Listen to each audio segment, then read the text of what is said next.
All right, everybody. I want to direct your attention to a verse in Daniel 11, and I just want to interject by saying, when you look at Daniel 11, it contains such a wealth of information throughout throughout all the way stemming from Babylon, the empires, and the king of the north and the king of the south, as represented by these empires, how they were at war with each other.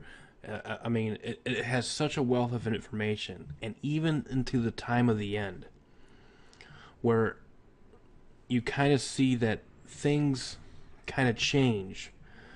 And yes, people still look at a literal king of the north and a literal king of the south, but I don't really think that is at play here.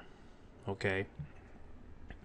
We read in Revelation regarding the phrase mystery Babylon, which is written on the forehead of the woman that rides the beast. Doesn't necessarily mean that she's controlling the beast. It's just she is part of that beast. Because she's obviously riding on top of the beast. But and it says mystery.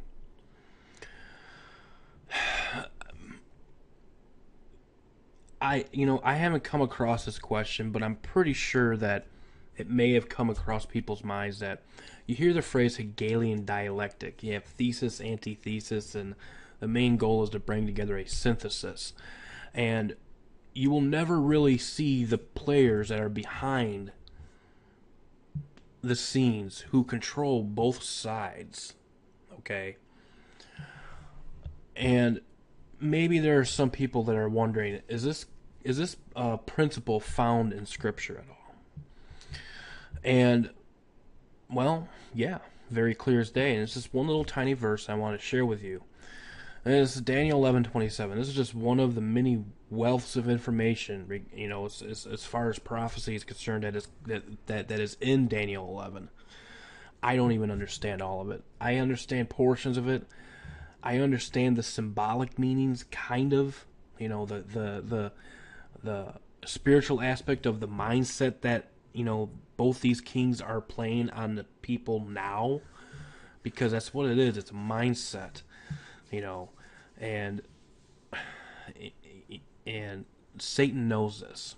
Satan knows that Jesus said, "Fear not those that can destroy the body or kill the body, the flesh.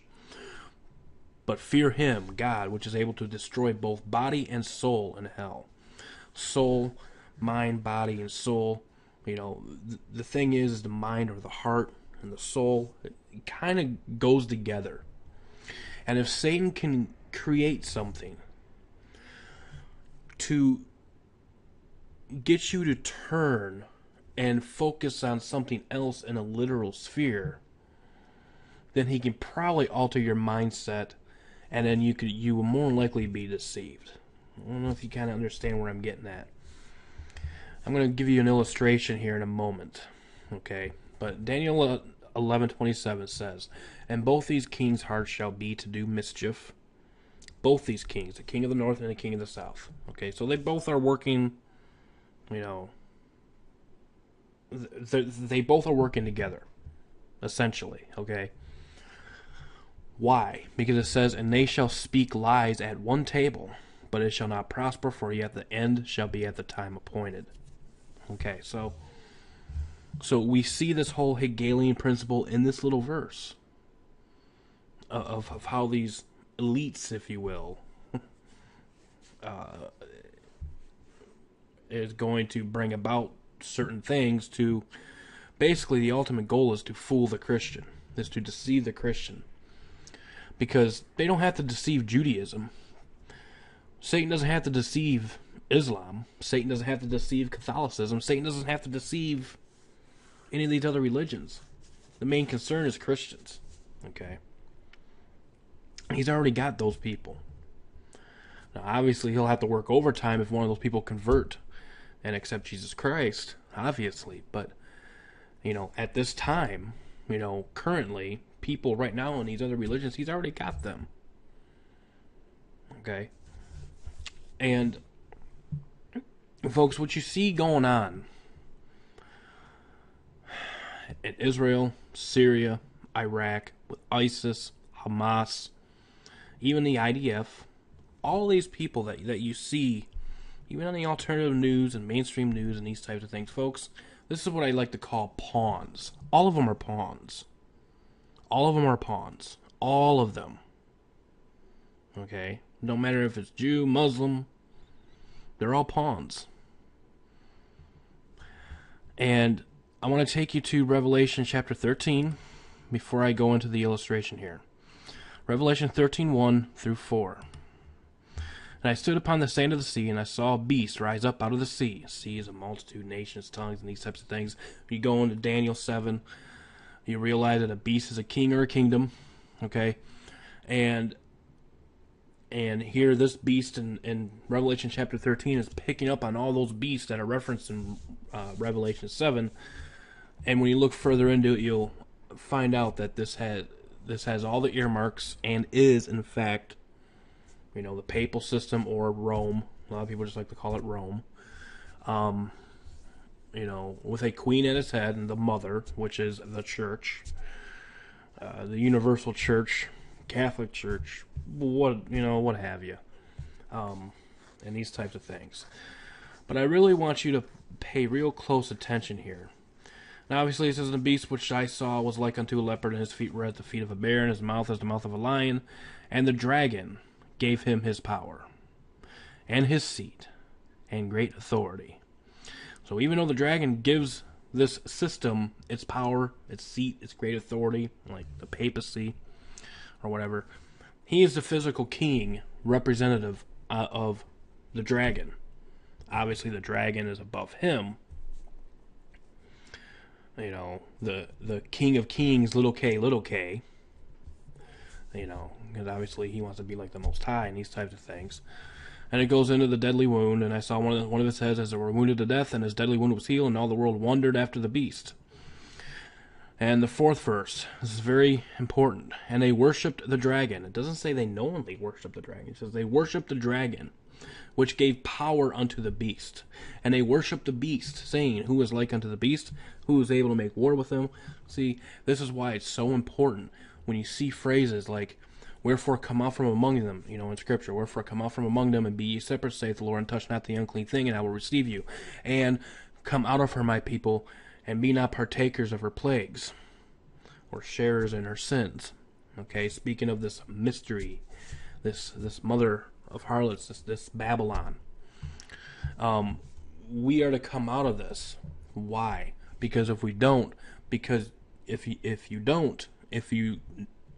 hear the truth and you willingly stick in it, okay, you are worshiping the dragon, which gave his power unto the beast, essentially. And they worship the beast. So by worshiping the beast, it gives worship to the dragon, or the devil, unknowingly, of course. Now, I want to take you to this illustration, and I want to kind of make this as simple as I can. So when you look at these events going on right now that are just escalating, really what's happening is the powers that be in the news outlets, they are really trying to get you focused on something that's going to ultimately lead a mindset towards the beast. Because why? Because these literal battles are going on, or what? Gets you to focus on the flesh, doesn't it? And again, fear not those that can kill the body, but fear them that are able to kill both body and soul in hell. And these poor pawns that are being used as the people doing the dirty work for the ones in the back, get to that in a minute, they're just as much as victims as much as those that these pawns are killing off and butchering and massacring. Okay? I know that kind of, you might want to let that sink in a little bit. And I'll say it again. These pawns are just as much victims as as the victims they are persecuting. Okay? Let me take you to the illustration. Or it's basically just a picture.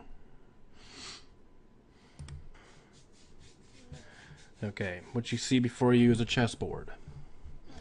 And you have the pieces all set up, right at the beginning of the game, and whatnot. Obviously, when you look at the front, these are pawns. The pawns basically serve as the protectors of the more powerful people in the back. And these are basically the ones that are sent out to do the dirty work for, the knight, the bishop, the king, the queen, the two bishops, the two knights, the two rooks, and obviously,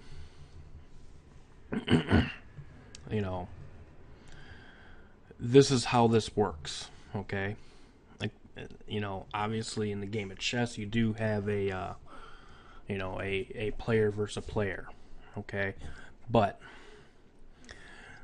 in this thing we call reality or whatever, or this thing that we think is reality because of what we see on the news sites and these types of things, is really a planned operation, okay? Again, these kings, even though they look like they are opposed to one another, they speak lies at one table.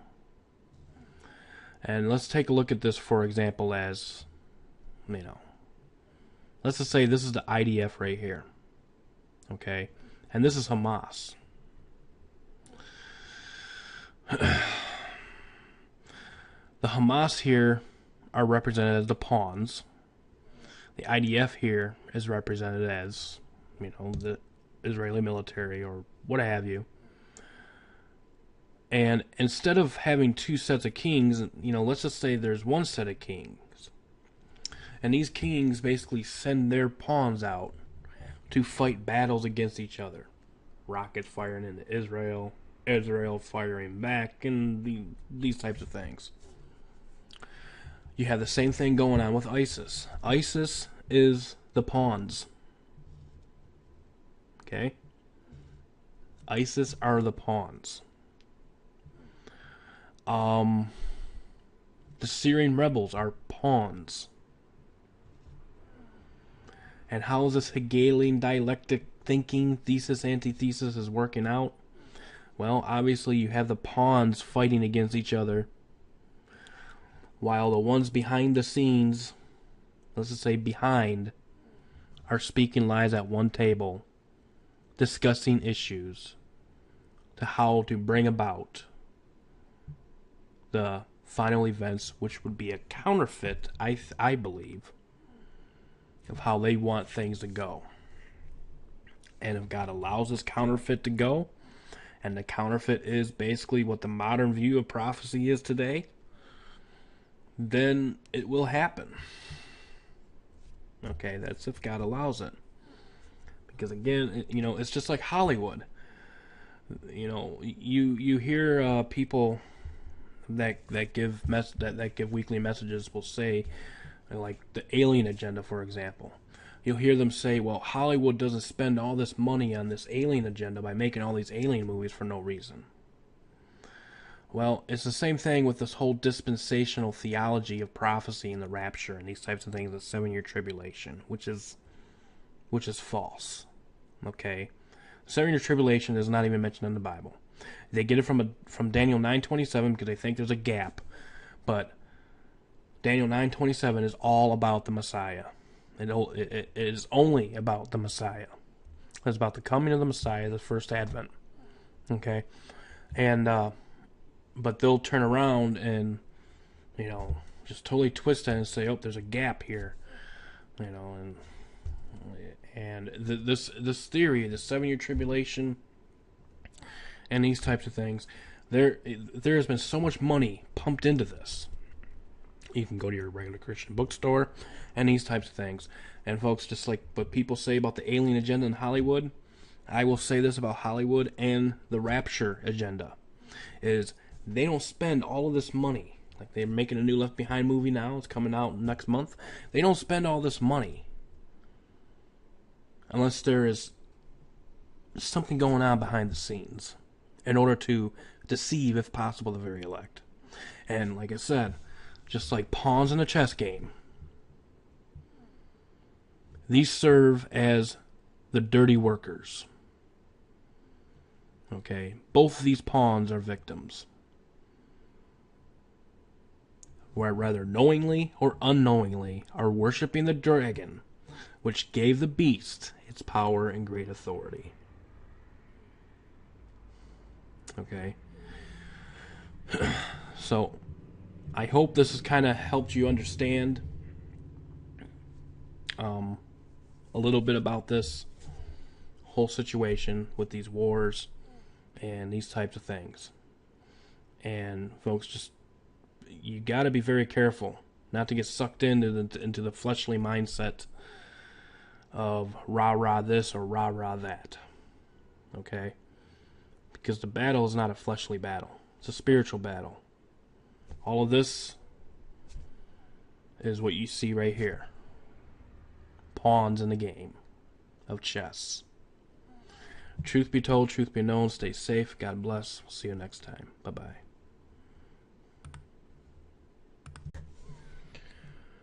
Alright, everybody. I want to direct your attention to a verse in Daniel 11. And I just want to interject by saying, when you look at Daniel 11, it contains such a wealth of information throughout throughout all the way, stemming from Babylon, the empires, and the king of the north and the king of the south, as represented by these empires, how they were at war with each other. Woman that rides the beast doesn't necessarily mean that she's controlling the beast. It's just she is part of that beast. Because she's obviously riding on top of the beast. But, and it says mystery.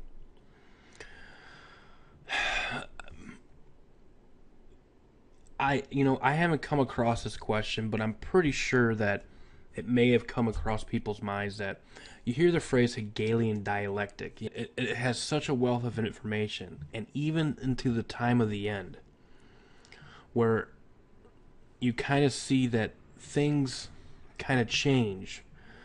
And yes, people still look at a literal king of the north and a literal king of the south, but I don't really think that is at play here.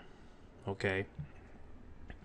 We read in Revelation regarding the phrase mystery Babylon, which is written on the forehead of the and this is Daniel 11:27. This is just one of the many wealths of information, as far as prophecy is concerned, that is in Daniel 11. I don't even understand all of it. I understand portions of it. I understand the symbolic meanings, kind of. The spiritual aspect of the mindset that both these kings are playing on the people now, because that's what it is. It's a mindset. And you have thesis, antithesis, and the main goal is to bring together a synthesis. And you will never really see the players that are behind the scenes who control both sides. Okay? And maybe there are some people that are wondering, is this principle found in Scripture at all? And well, yeah, very clear as day. And it's just one little tiny verse I want to share with you.